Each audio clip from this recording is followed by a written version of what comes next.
Hey gang, we're going to go ahead and finish up our Unit 6, Inference for Categorical Data, by looking at inference for two population proportions. Your EQ is provided for you here. What is the point estimate and test statistic for inference for two population proportions? So a couple of things you want to pay attention to here. When we're talking about point estimate, that means we're looking at confidence intervals. Test statistics means we're actually doing those significance tests with a null and alternate hypothesis, right? And we remember that we're always going to reject the hoe. Okay, now let's go ahead and get started and start to break down what all of these different components are. Fair warning, there's a lot of writing in these examples, so I try to make this as reading intensive as possible. All right, I'm going to go quick, try and keep up. Now, we often want to see the difference between two populations, so this is going to be a major recurring theme. We're looking at the difference between two groups. So you're going to want to remember that. Now we can perform inference similar to what we did in Chapter 8. That's working with confidence intervals, or Chapter 9, significance tests. Now just like before, we start by looking at the sampling distribution of, again, the difference between two proportions. And whenever we're talking about sampling distribution, we want to talk about these three things: shape, center, and spread. So shape, we know we always want to see a normal shape, but in order for a distribution to be normal, a sampling distribution to be normal, then we know that we have to have the LCC being satisfied. And the LCC is looking at successes and it's looking at failures. It's looking at these two things, but you'll notice that we've got it for two different groups. Well, there's N1 times P1, and there's N2 times P2, and N1 times 1 minus P1, and N2 times 1 minus P2. It's because, again, we have two different groups. We might have two different sample sizes, and we will almost certainly have two different proportion sizes. So what does that mean? You need to check the LCC for both populations. Okay? Now, the center, the average difference between two sample proportions, should be just the actual difference between two sample proportions. So the center is just P1 minus P2, right? It's the same thing when we have mu sub P hat equals P. Mu sub P hat 1 minus P hat 2 will equal P1 minus P2. Now, spread. This is where things get a little bit gross, but I just want you to pause and take a second and think about this. Don't scratch it out on your notes, but you can see it. Sigma sub P hat was P times 1 minus P all over N.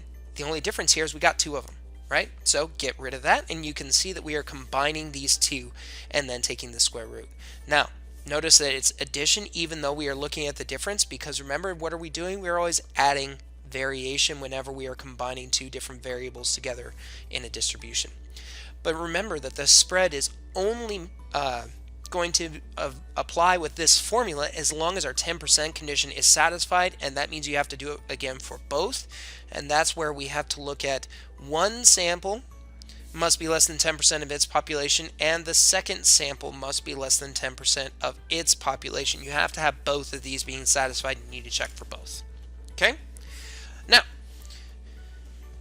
knowing how the sampling distribution behaves means that we can then construct confidence intervals and perform significance tests. Well, whichever method of inference that we're going to do, we are going to always start by checking our conditions. And the good thing is these conditions haven't really changed. There's still three of them. And what are they? We've got random, we got LCC, and we got 10%. We just talked about what those are. Now, when you're checking that random sample, it needs to be from both populations. But we are also starting to get more sophisticated with our inference, which means we might not just be always looking at surveys and observational studies.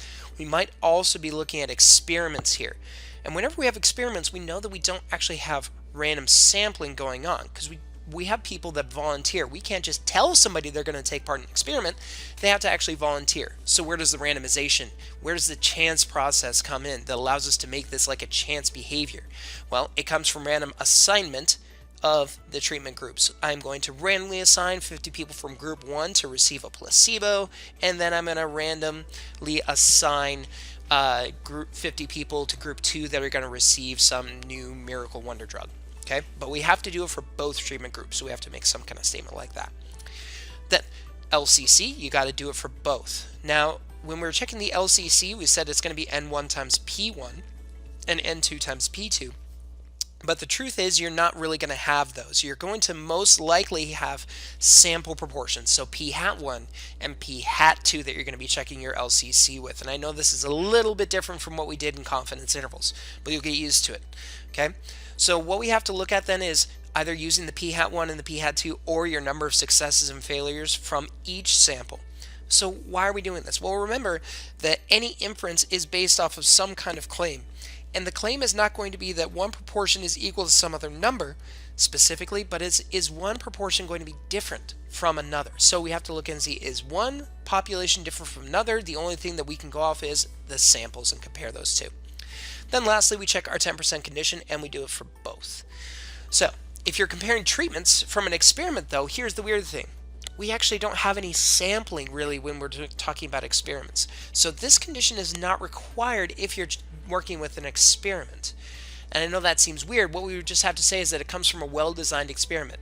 And the truth is, I actually don't ever really differentiate between the observational study and the experiment, just because I like to have the same kind of process every time I look at doing inference. So you'll see me often checking the 10% condition even if I don't really have to. Okay? Just get in the habit of that. Get in the habit of checking the 10% condition, and your bases are always covered. So once we've checked our conditions, we know they're all satisfied, then we're set to do inference, and I can do this via confidence intervals. Now your process is still mostly going to be the same as it was in chapter 8. You still have a confidence level, and it's still going to be this formula PE plus or minus ME, point estimate plus or minus margin of error.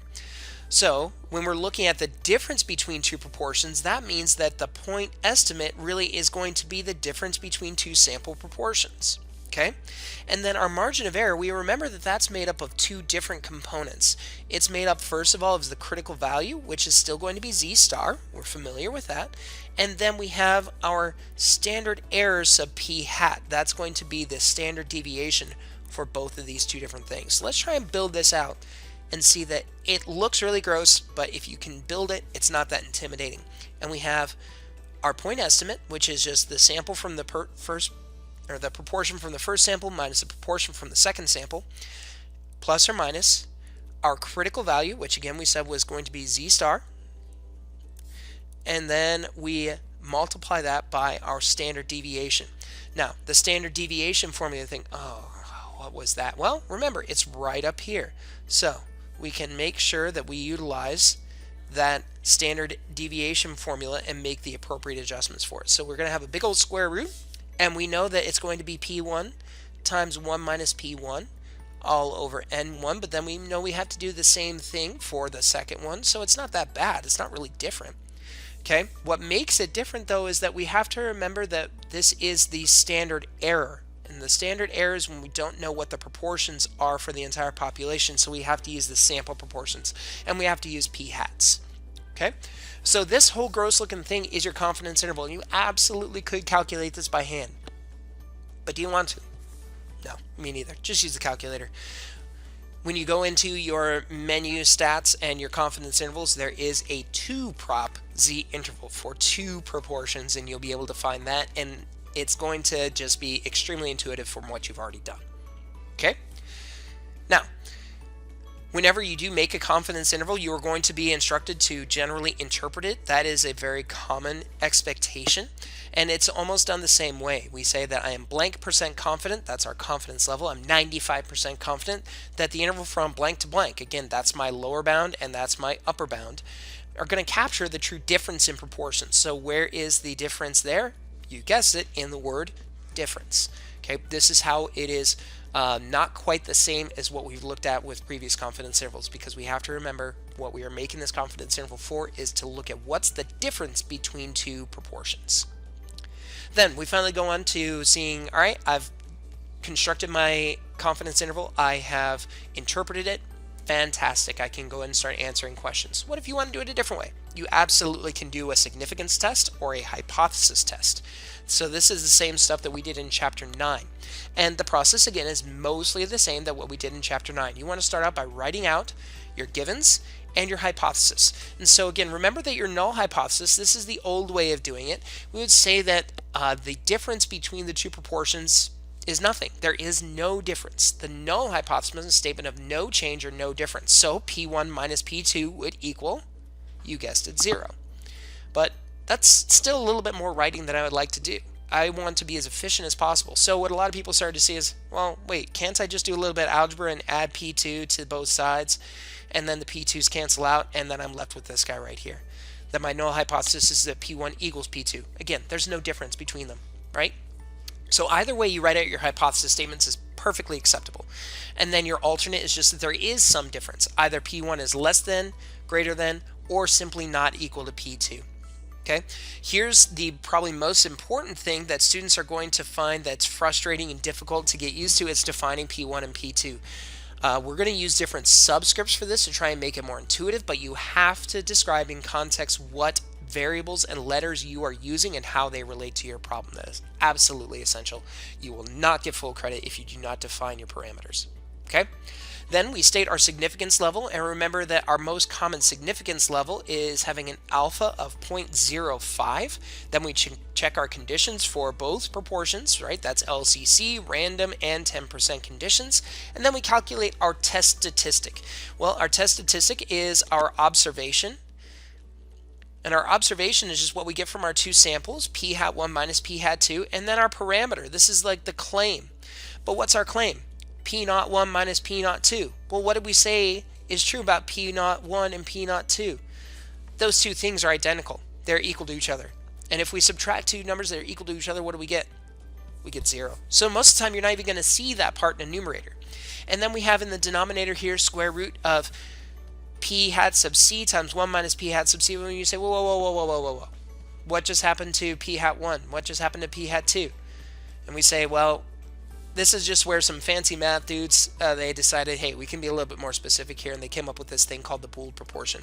And this thing is the bane of my stats teaching existence. This is probably why I hate this lesson the most out of any other lesson that I teach in stats.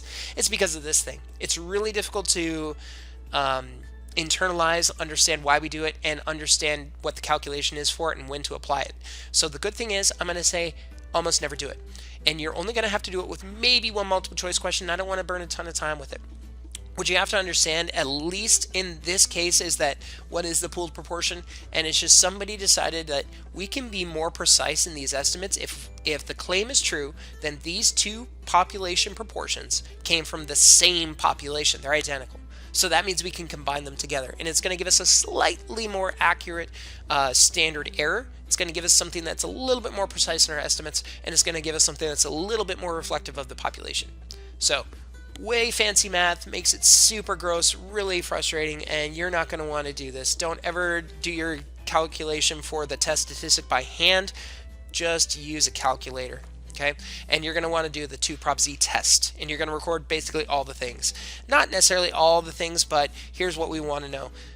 For your 2 prop z test, the things that you're going to want to record are your z-score. You're going to want to record your p hat, which is really the p hat sub c. It's the pooled proportion. And then you're going to want to record your p-value. The p-value is the most important of them because the p-value, you compare that to alpha in your final step and you make your rejection statement. That's it. So this was extremely dense. I get it. Please make sure that you look at the examples next because it's going to make a lot more sense and you'll see the familiarity from what we did with confidence intervals and hypothesis tests already. Thanks for watching, guys. I'll see you in a minute.